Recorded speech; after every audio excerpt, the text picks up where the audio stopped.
Jesu wega, muze Jesu, muze Jesu shamwari wazikanwa,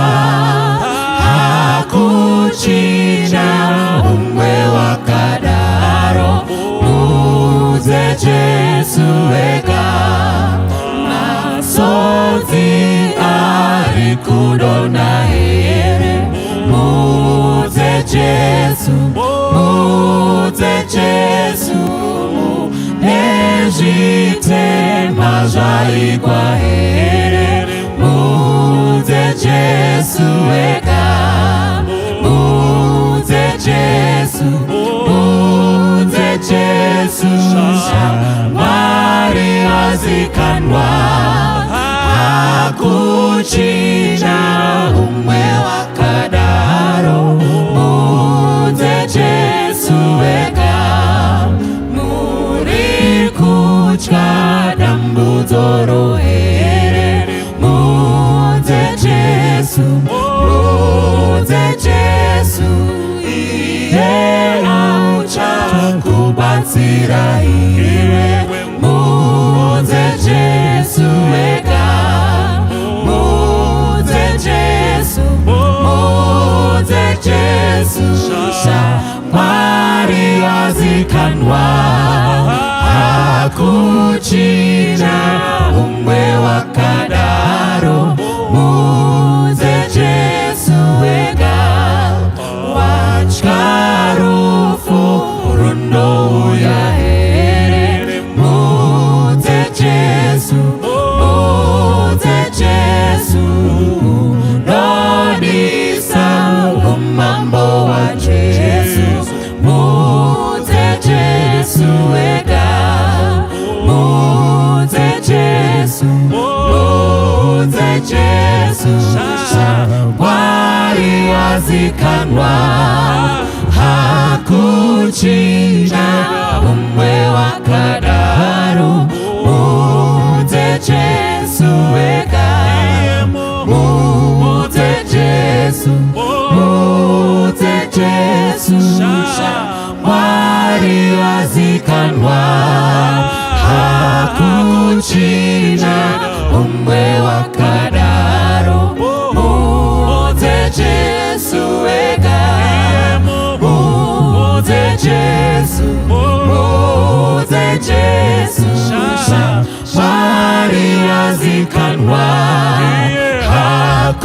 hakuchina umwe wakadaro, muze Jesu wega.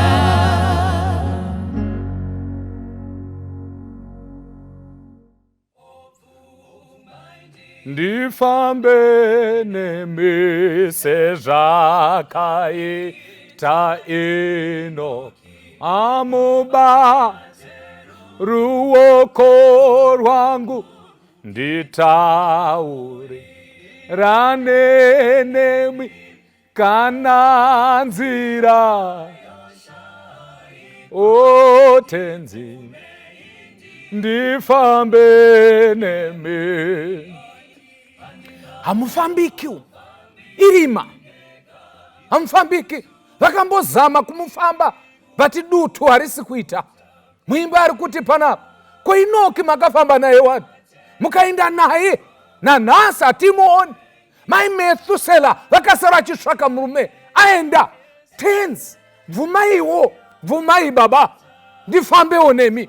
Mukati mekuvhuvhuta kunoita mhepo, todawo kufamba nemi. Sanza yekupesira yakanaka. Kana mazondipawo zororo, mandipawo zororo baba, zvepasi zvese izvi panenge pasina chiro. Inde ndakufamba manje, handichatya ba, ndakufamba nekushinga, ndakatakura muchinjikwa wenyu. Tenzi, bvumai ndifambe nemi kusvika ndaona Zioni. Mara kuti zvakanaka mai, ndoziva kuti zvinogona zvichikuremera. Wambofamba wega, bati Mwari unogona kufamba newe. Famba naIshe, Ishe tomutendai. Fambai nevana venyu pazuva ranhasi. Ambozama kufamba ega, bati zvaramba. Fambai naye muutano, fambai naye kubasa, fambai naye kuchikoro, ivai naye mukati muupenyu hwese, muzita ra Jesu Kristu nekusinga peri peri, amen. O tenzi bvumai ndifambe nemi, amen. Zvakanaka chose kuti vanhu vakonana vadzokedzane. Zvinokosha chose kuti vanhu vakapokana vadzokedzane, varegererane, vasangane semhuri imwe chete, nokuti tose takasikwa naMwari. Jesu asati avuya, vamwe vaneta nemitoro inovaremera, vamwe vakakonana semhuri. Regai timbotara mukati meBhaibheri, mukomana unei Joseph akazvagwa mumhuri yaiva navakomana vose vaiva 12. Madzikoma ndokutengesa Joseph, vakatora hazvi yakanga yakanaka, vakauraya gwayana vakaisa muropa, vakati mwana wakafa, izvo vamutengesa. Akatengeswa nemablood brothers ake. Zvinogona kudaro hama mudikani, kuti wakatengeswa nehama dzako, hama dzako dzakakucherera gomba, dzikakunyudza, upenyu hwako havahudi. Rega ndikuudze munhu waMwari, mutongi wemhosva ariko kudenga, achagadzira nyaya yako, anoiziva kubva pazero kusvika painoguma. Mwari wakatinakira. Joseph atengeswa, haana kundorasha Mwari kwaakanga ari, akaramba achinamata kuna Mwari mupenyu kusvika Mwari amuropafadza, akakwidziridzwa ari mukururama ikoko. Wakabatwa nomukadzi waPotifa, akaivata neni, akaramba kutadza munyika yeutogwa. Hama dzangu dzinodikamwa, nyangwe nyika ino yakakufuratira, vehama dzako vakakurasha, usapinda muchitema, Jesu ari kuuya. Usapinda muchivi, Jesu ari kuuya.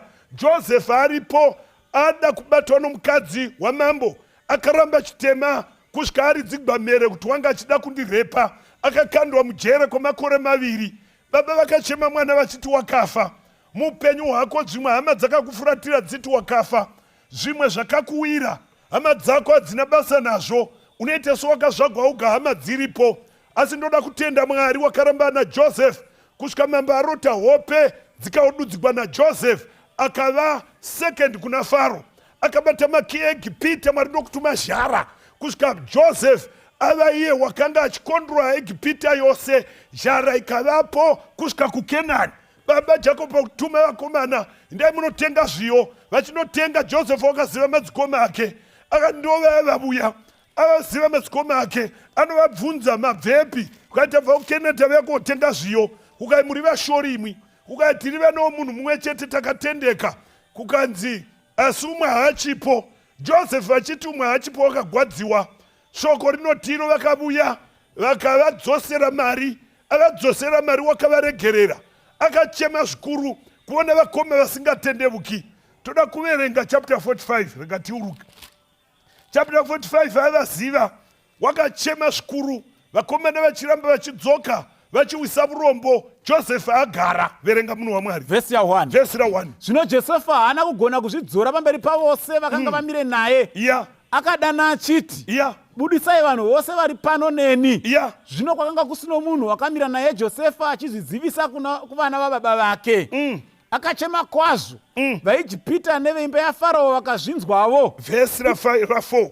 Josefa akati kuvana vababa vake, toswederai henyu kwandiri. Zvino vakaswedera.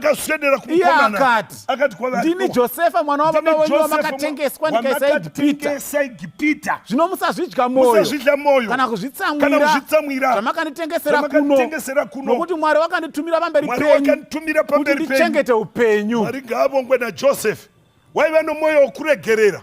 Zvinogona kudaro newe munhu waMwari, kuti nomunun'una kana mukoma kana sekuru wakatengesa motikari, wakakutsotsa dzimba, wakakuitira zvinogara zvakadaro, wakakurambanisa nomurume wako. Pane nyaya dzakaitika vana vanyamunhu, nanhasi unowa kudumbigwa, vemhuri yokwako unovaziva. Shoko rinoti Jesu asati avuya, dzokedzana nehama dzako. Nyaya yamakamukirana ipere nezita raJesu. Zvimwe akamitisigwa mwana nomunhu womuchechi, akamuramba nenzira inosiririsa, achimupomera mhaka nedzisipo. Zvichakadaro munhu waMwari, usaneta kuregerera, dzokedzanai mutaurirane.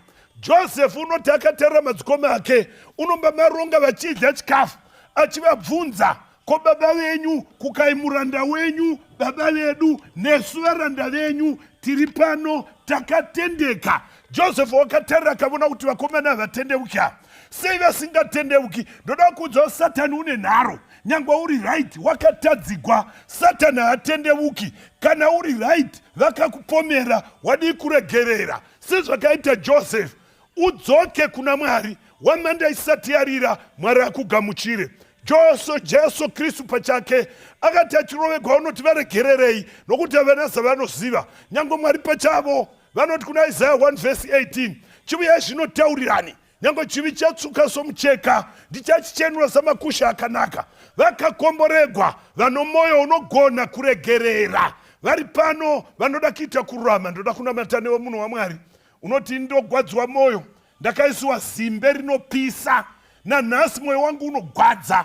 Deno wagona kuregerera, ndo chinoichi Kristu. Joseph wakaregerera imba yababa vake namadzikoma ake kusvika vose vainde Egipita, vakagara kuGosheni achivachengeta nokuda kwomoyo wakanga wabva kuna Mwari.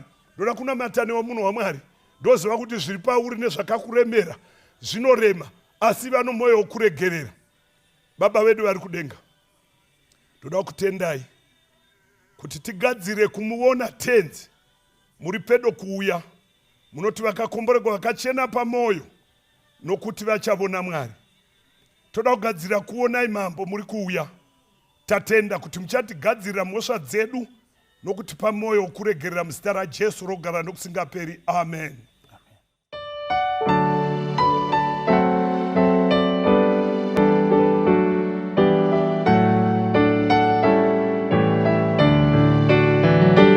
Hapo Jesu anounganidza vanhu vese pamberi pake, tinomira seni mukutongwa pamusi werumbuko rwake.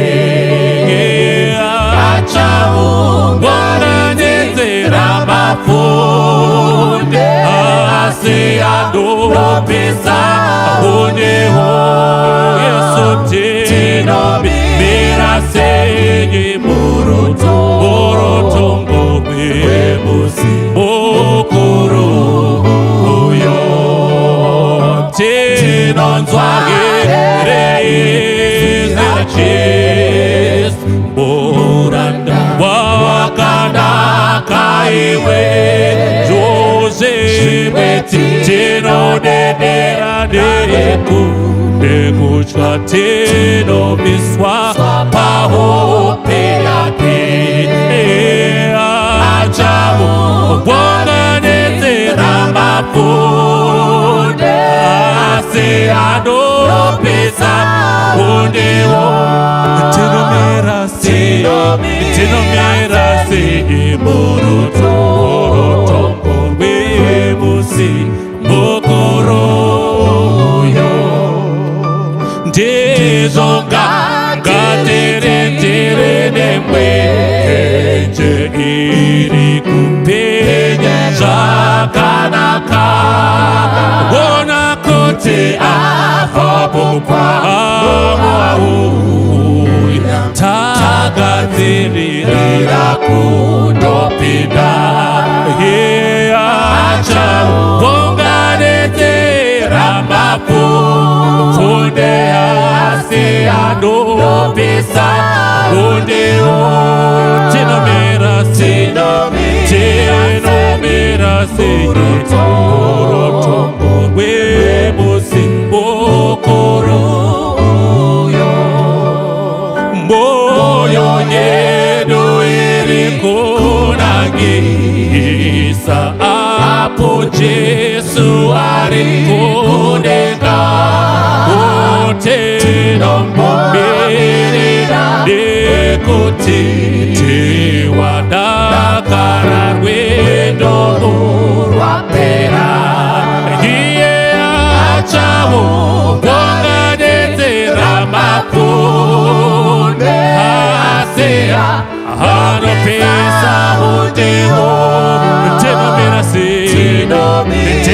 senye moto we musimukuru oyo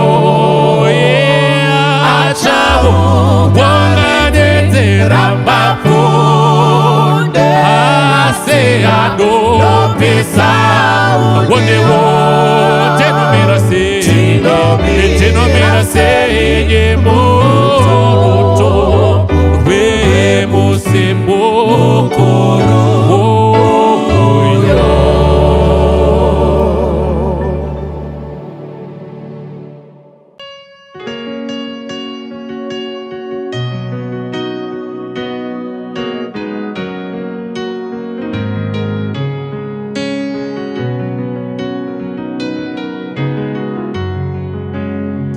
Rukariro oro rwangu rosembire na Kristu hadi nawirinde muno asimozita ra Jesu dinomira kuna Jesu dienombo eyo yangu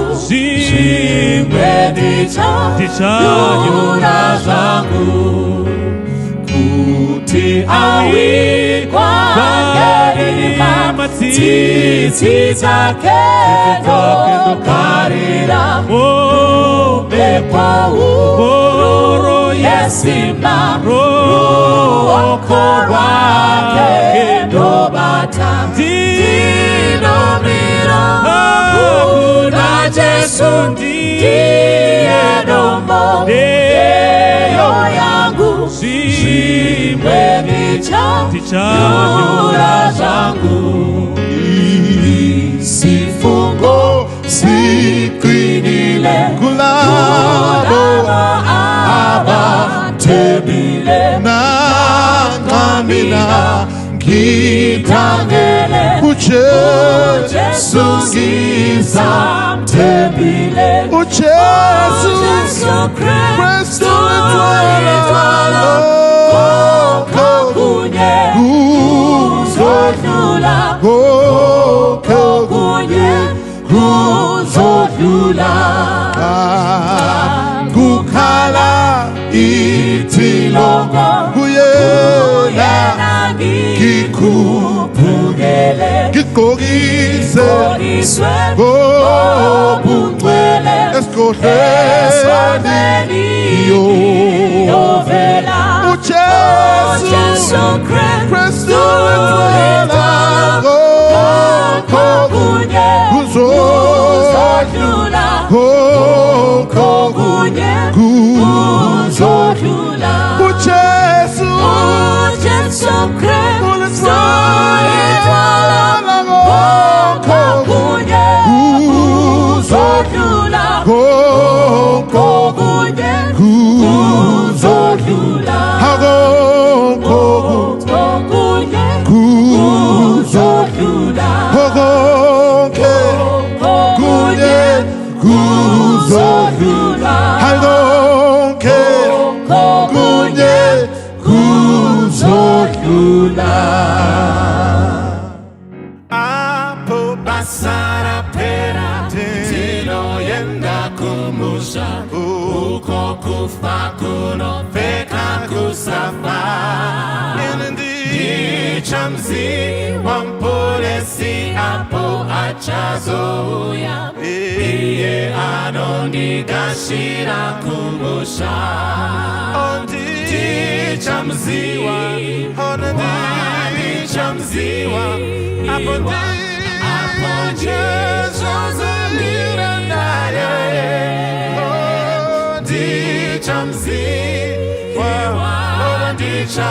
Dichamziwa Emaja Zanzimu maoko wake Dichazofara kwazo Kuona usu wake Nekupenya kwe maziso wake Iwa moyo wangu kumkuta Nderudorore muta Anodi gashira Osha kumsoro Ondi chamziwa Ondi chamziwa Apondi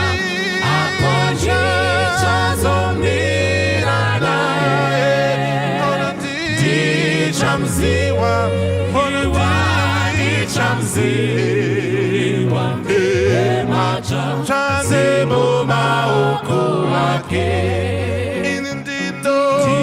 Tondera amo Vadikanwi wakafa Kutingeru tapatana nabo Apo Jesu oya nabo Ticha sangana Asindi chatanga Kona Jesu Ondi chamziwa Ondi chamziwa Apondi chazomira nae Ondi chamziwa Ondi chamziwa Chanzemo maoko wake Achanditungamira Kupenda mazambara Apotisinga Zoine urombo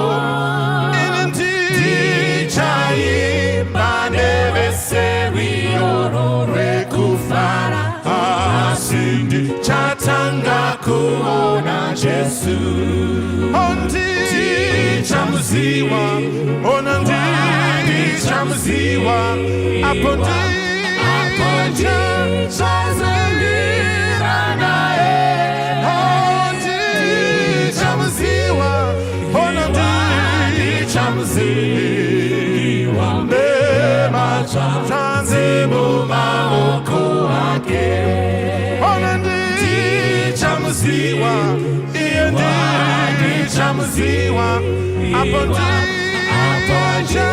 chazamira nae Ondi chamziwa Onandi chamziwa Nemacha chanzemo maoko